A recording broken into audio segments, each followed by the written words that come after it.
¿Y si te dijéramos que el primer verdadero superpoder del mundo no fue Roma, ni siquiera Grecia? ¿Y si existió un imperio que, milenios atrás, unió a casi la mitad de la población mundial bajo una sola bandera, desde las montañas de la India hasta las costas de Libia? Este no es un mito, es la historia del imperio persa Aqueménida, un coloso gobernado por reyes visionarios como Ciro el Grande, quien no solo conquistó reinos, sino que también introdujo un concepto revolucionario: los derechos humanos. Construyeron ciudades de ensueño como Persépolis, un milagro de ingeniería y arte, y tejieron una red de caminos que conectaba continentes.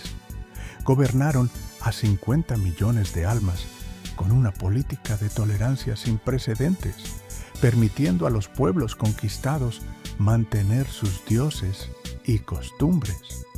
¿Cómo una civilización tan avanzada y poderosa, que definió el concepto de imperio, pudo finalmente arrodillarse ante un joven conquistador de Macedonia? Esta es la saga de su ascenso meteórico y su dramática caída. El sol de Anshan se alzaba sobre un reino menor, una pieza más en el gran tablero de Media, pero en su seno crecía un líder forjado en la ambición y la profecía: Ciro. No era un simple vasallo.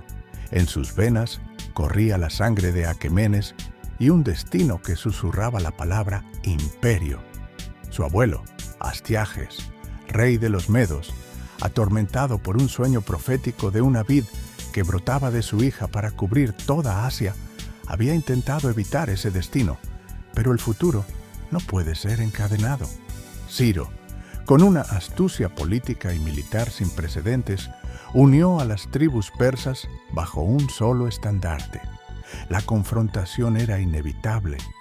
En la batalla de Pasargada, hacia el 550 a.C., el poder medo se enfrentó a la naciente fuerza persa, pero el destino fue sellado por la traición. Harpago, general de Astiages, resentido por la crueldad de su rey, cambió su lealtad en el fragor del combate. No fue una simple conquista, fue un acto de unificación. Ciro, en un gesto de magnanimidad que definiría su reinado y su leyenda, perdonó a Astiages y fusionó los dos pueblos, los medos y los persas. Antes amos y siervos, ahora eran socios en la creación de algo nunca antes visto. La corona del rey de Media se posó sobre la cabeza de un persa, pero no era un trofeo de guerra. Era la primera piedra de un imperio de naciones, un mosaico de culturas gobernado con una visión revolucionaria. Se forjaba el nacimiento de un nuevo título que resonaría por la historia: Shahanshah, Rey de Reyes. El mundo antiguo contenía la respiración, sin saber que su eje acababa de cambiar para siempre. Con los medos y persas unidos, Ciro dirigió su mirada hacia el horizonte. El mundo estaba lleno de reinos antiguos y ricos, pero fragmentados. Primero cayó Lidia, con sus legendarias riquezas. Luego, la joya de Mesopotamia, la inexpugnable Babilonia, abrió sus puertas sin apenas luchar, seducida por la promesa de un gobierno más justo. En pocas décadas, los sucesores de Ciro, como Cambises y Darío, expandieron las fronteras desde el río Indo hasta el Danubio, desde Egipto hasta las estepas de Asia Central. Este no era un imperio como los demás. Era un mosaico de pueblos, lenguas y culturas. 50 millones de almas, casi la mitad de la población mundial de la época, vivían bajo el estandarte Aqueménida. Administrar tal diversidad era un desafío monumental. ¿Cómo gobernar a egipcios, griegos, babilonios e indios como un solo ente? No se podía hacer solo con la espada. Requería una nueva forma de pensar, una estructura administrativa revolucionaria que permitiera la coexistencia pacífica y la prosperidad. El imperio se había forjado con hierro, pero pero ahora debía sostenerse con ingenio, creando un modelo de Estado multiétnico que el mundo no volvería a ver en milenios. La verdadera conquista no era de tierra, sino de orden. Tras la caída de Babilonia en octubre del 539 a.C., Ciro no entró como un destructor, sino como un libertador. Los imperios anteriores, como Asiria, habían basado su poder en la brutalidad, la deportación masiva y la aniquilación cultural. Ciro rompió radicalmente con esta tradición. Su visión era un imperio donde los pueblos conquistados no eran esclavos, sino súbditos con derechos.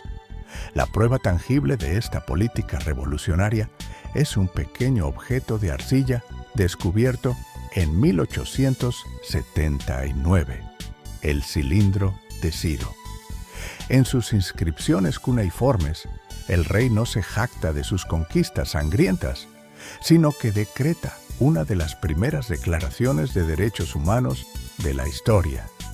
Permitió a los pueblos deportados por los babilonios, incluidos los judíos, que habían llorado junto a los ríos de Babilonia, regresar a sus tierras. Para ellos, no era solo política, era una profecía cumplida, un milagro. No solo eso, sino que financió la reconstrucción de sus santuarios y templos, como el segundo templo de Jerusalén. Esta política de tolerancia religiosa y cultural no era un signo de debilidad, sino de una profunda inteligencia estratégica. Un pueblo que conserva su identidad y su fe es un pueblo más leal y productivo.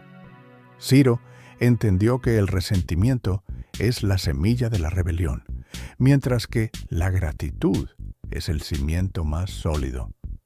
Comprendió que la verdadera fuerza de un imperio no reside en la uniformidad impuesta por el miedo, sino en la armonía de su diversidad, sentando un precedente que asombraría al mundo antiguo y resonaría a través de los siglos.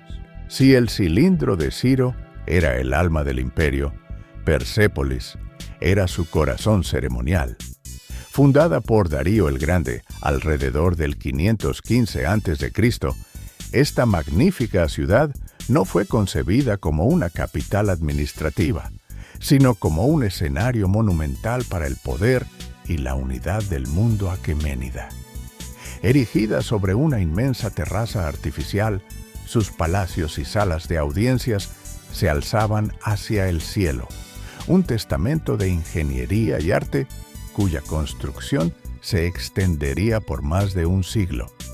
El punto culminante era la Apadana, la gran sala de audiencias sostenida por 72 colosales columnas de más de 20 metros. Sus escalinatas están decoradas con los más finos relieves del mundo antiguo, una procesión congelada en piedra. Allí, delegaciones de las 23 naciones del imperio desfilan para siempre, trayendo tributos al Rey de Reyes, lidios con oro, etíopes con colmillos de elefante, escitas con caballos, indios con polvo de oro. Cada figura está tallada con un detalle exquisito, mostrando sus ropas y productos típicos. Persépolis era una declaración. No hablaba de conquista, sino de cooperación. Era la materialización del concepto de un mundo unido bajo un gobierno justo. Cada primavera, durante el festival de Nowruz, este desfile cobraba vida en una explosión sensorial que sobrecogía el alma, y el imperio entero celebraba su diversidad y su propósito común en la ciudad más deslumbrante que la humanidad había conocido. Un sueño de piedra destinado a un despertar de fuego y cenizas. Un imperio tan vasto como el persa, que se extendía por 3 continentes, no podía gobernarse solo con decretos y ejércitos. Necesitaba un sistema nervioso, una red que conectara el centro con la periferia más lejana. Esa red fue el Camino Real. Esta maravilla de la ingeniería antigua se extendía a lo largo de más de 2.500 kilómetros. desde la ciudad de Susa, en el corazón de Persia, hasta el puerto de Sardes, en la costa de Anatolia. Pero no era solo un camino, era un sistema. A lo largo de su recorrido, estaciones de relevo, llamadas Chapar Khaneh, estaban dispuestas a una jornada de distancia. En cada una, caballos frescos y mensajeros esperaban listos para continuar el viaje. El historiador griego Heródoto escribió con asombro que ni la nieve, ni la lluvia, ni el calor, ni la oscuridad de la noche impiden que estos correos completen sus etapas designadas con la máxima velocidad. Un mensaje que normalmente tardaría meses en llegar podía cruzar el imperio en poco más de una semana. Este camino era la vena yugular del poder aqueménida, permitiendo un control administrativo, un comercio floreciente y un despliegue militar rápido. Era la columna vertebral de la primera superpotencia global, una proeza logística que mantuvo unido al mundo conocido. Bajo el cetro del Rey de Reyes, el mundo conocido se unificó como nunca antes. 50 millones de almas, casi la mitad de la población total del planeta, vivían dentro de las fronteras aqueménidas.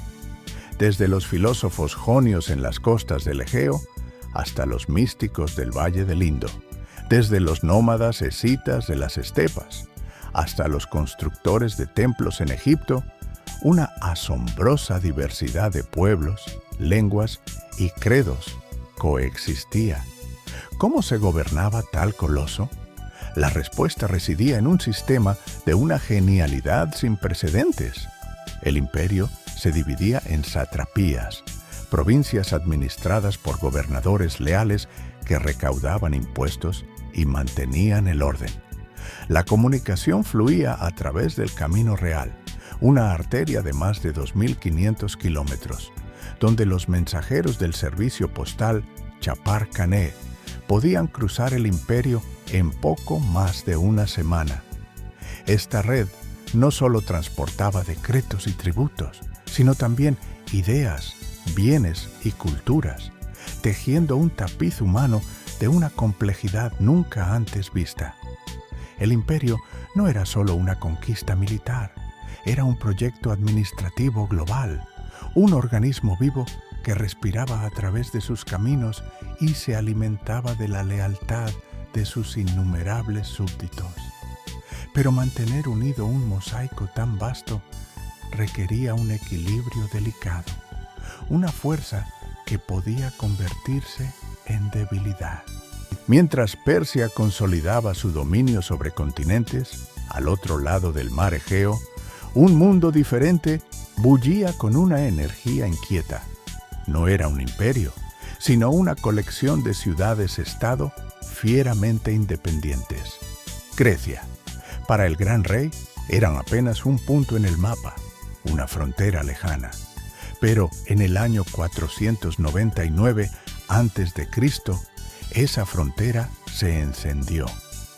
Las ciudades griegas de Jonia, en la costa de Anatolia, se levantaron en rebelión contra el dominio persa. Buscando ayuda, apelaron a sus hermanos de la Grecia continental, y una ciudad respondió con audacia: Atenas. El envío de barcos atenienses para ayudar a los rebeldes fue, para el rey Darío el Grande, un acto de insolencia intolerable. La quema de Sardes, la capital de la satrapía, fue la afrenta final. Esto ya no era una simple revuelta, era un choque fundamental de ideologías. La monarquía centralizada contra la ciudadanía fragmentada, el poder absoluto de un rey divino contra la voluntad de hombres libres. Desde su trono en Susa, Darío juró vengarse. Preguntaba cada día a un sirviente: Señor, recuerda a los atenienses. La sombra de Grecia comenzaba a proyectarse sobre el corazón del imperio y una tormenta se gestaba en el horizonte occidental, una que pondría a prueba los cimientos mismos del poder persa. La venganza de Darío fue heredada por su hijo, Jerjes I, Su ambición no conocía límites. No solo aplastaría a Atenas, sino que sometería a toda Grecia, borrando la mancha del honor de su padre. Para ello, reunió una de las mayores fuerzas de invasión que el mundo antiguo jamás había visto. El historiador Heródoto habla de millones, una cifra seguramente exagerada, pero que refleja el pavor que inspiraba. La escala de los preparativos era una muestra de ibris, de un orgullo desmedido que desafiaba a los mismos dioses. Jerjes ordenó construir un puente de pontones sobre el Helesponto, azotando el mar cuando una tormenta lo destruyó, como si pudiera someter a la propia naturaleza. Hizo cavar un canal a través del istmo del monte Athos para que su flota evitara aguas peligrosas. Para los griegos, este no era un rey, sino un hombre que se creía un dios. Sin embargo, en el estrecho paso de las Termópilas, un puñado de espartanos le mostró el precio de la libertad. Y en las aguas de la bahía de Salamina, la astucia naval de los atenienses convirtió su abrumadora ventaja numérica en una trampa fatal. Desde una colina, Jerjes observó impotente cómo su magnífica armada era destrozada. El dios rey había sido humillado y su sueño de conquista se ahogaba en el mar Egeo. La derrota en Grecia no destruyó al imperio persa, pero le infligió una herida profunda y duradera. La invencibilidad del gran rey, una idea que mantenía unido al imperio, se había hecho añicos. Comenzó entonces un largo y lento ocaso, un crepúsculo que se extendería por más de un siglo y medio. El león aqueménida, aunque todavía poderoso, mostraba signos de vejez. Los problemas ya no venían principalmente del exterior, sino que crecían desde dentro, como una enfermedad. Las luchas por la sucesión se volvieron sangrientas y frecuentes. Los hermanos conspiraban unos contra otros, las reinas madres envenenaban a sus rivales y los eunucos de la corte acumulaban un poder inmenso en las sombras del palacio.